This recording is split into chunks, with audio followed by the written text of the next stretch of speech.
Have you ever wondered what a single year really looks like for a country with over a billion people? Well, today we're doing just that.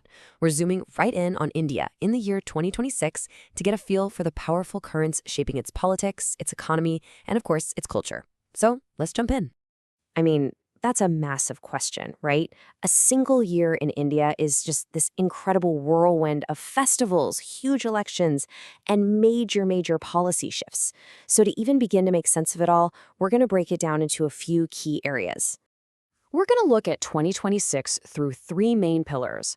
First, we'll take the nation's democratic pulse, checking out its nonstop election cycle. Then, we'll see how it's betting big on the future with its economic strategy. And finally, we'll dive headfirst into a national obsession that pretty much unites the entire country.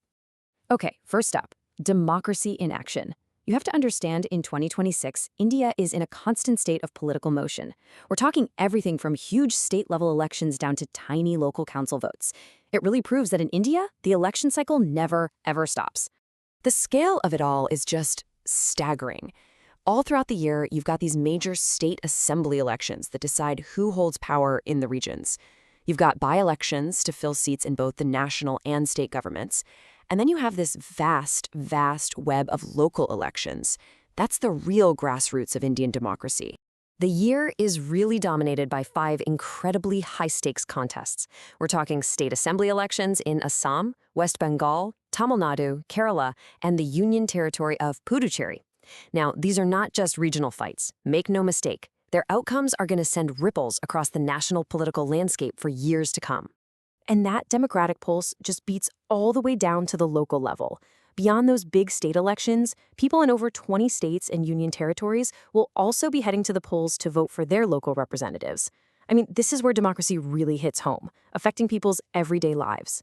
All right, let's move to our second pillar, the economy. We're diving into the 2026-27 union budget. And look, this is so much more than a spreadsheet full of numbers.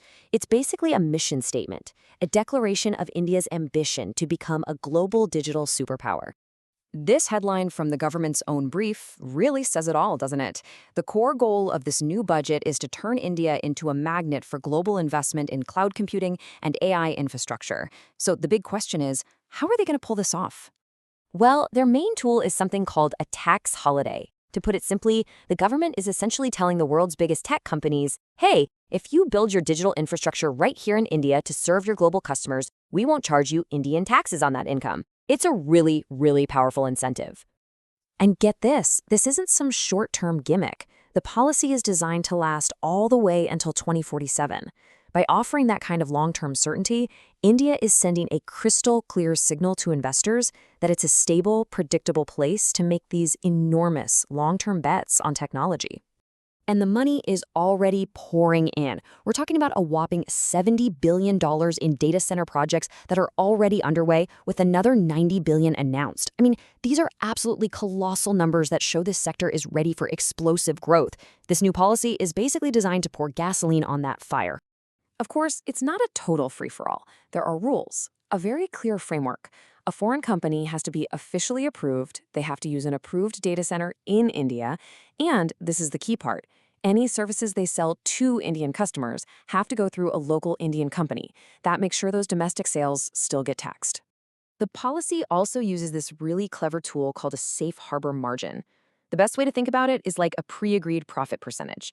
Instead of getting bogged down in complicated accounting, the government just says, look, we'll assume your Indian operation made a 15% profit, which makes the tax calculations way simpler. It's all about making the system efficient and predictable for these big global companies.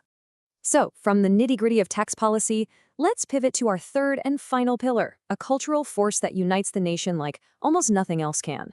And that is cricket. Because in 2026, India isn't just building its future, it's also celebrating a passion that absolutely defines its present. And to really feel that passion, let's just zoom in on one day, February 16th, 2026. The T20 Cricket World Cup is in full swing, and there is a massive showdown between Sri Lanka and Australia. Now, even though the game itself is in Kandy, you can bet that hundreds of millions of people back in India are glued to their screens watching every single ball. You can just feel the buzz. The famous commentator Russell Arnold is on the air, calling the pitch a batsman's paradise. And that one little detail tells you everything you need to know. It means we're expecting big hits, high scores. It's not just a game, it's a spectacle.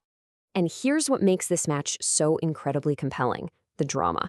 Australia, one of the big tournament favorites, is on the ropes after a shocking, unbelievable loss to Zimbabwe. So this isn't just another game. It's a high-pressure, do-or-die, must-win encounter. It's exactly this kind of story that captures the heart of a nation. So there you have it. In just a single year, you see a nation that is deeply, deeply engaged in the machinery of its own democracy, while at the same time, it's strategically architecting its economic future, and it's collectively holding its breath over a cricket match. The ballot box, the budget, and the bat increase. It paints this fascinating picture of a country that is just constantly in motion, a nation that's simultaneously strengthening its democratic roots, building its digital future, and celebrating its vibrant cultural identity, all at the same time. And the question that leaves us with is, how will the interplay of these powerful forces continue to shape not just India, but its role on the entire global stage?